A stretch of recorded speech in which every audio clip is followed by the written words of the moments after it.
July 18. God's King. And God said to Jacob, I am God Almighty, be fruitful and multiply. A nation and a company of nations shall come from you, and kings shall come from your own body. Genesis chapter 35, verse 11. The book of Judges tells the story of the Israelites in the Promised Land after the death of their leader, Joshua.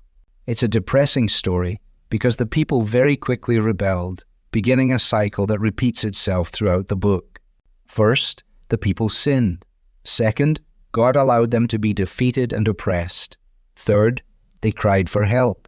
And fourth, God intervened by raising up a judge or leader to defeat Israel's enemies and restore peace to the land.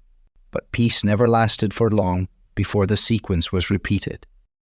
Throughout the period of the Judges, Israel was collapsing, religiously, socially, morally, and economically.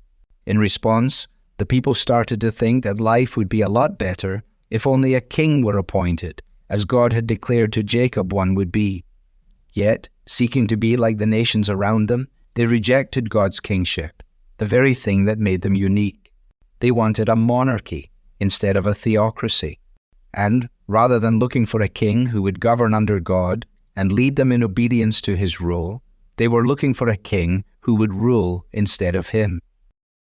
Remarkably, despite the sinfulness of the Israelites' motivations, God fulfilled their request.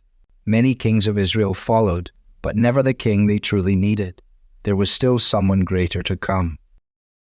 In a way that only he could orchestrate, God used the people's short-sighted demand for a king like those of other nations to fulfill his ultimate purpose for a king who would one day rule those nations. Eventually, Israel's royal line would culminate in Jesus, the coming king whom God had promised, one whose scepter shall not depart from Judah, nor the ruler's staff from between his feet, until tribute comes to him, and to him shall be the obedience of the peoples. The true kingdom would be established by the Messiah, who would rule under God's authority and would be his supreme gift to an unworthy people. See how immense God is, that he is able to sweep into his purposes even foolish requests and bad motivations. God is bigger than our choices and even our mistakes. He is sovereign over every misstep. Though we, like Israel, may fail at times, we can surely trust God to overcome our failings as he accomplishes his purposes.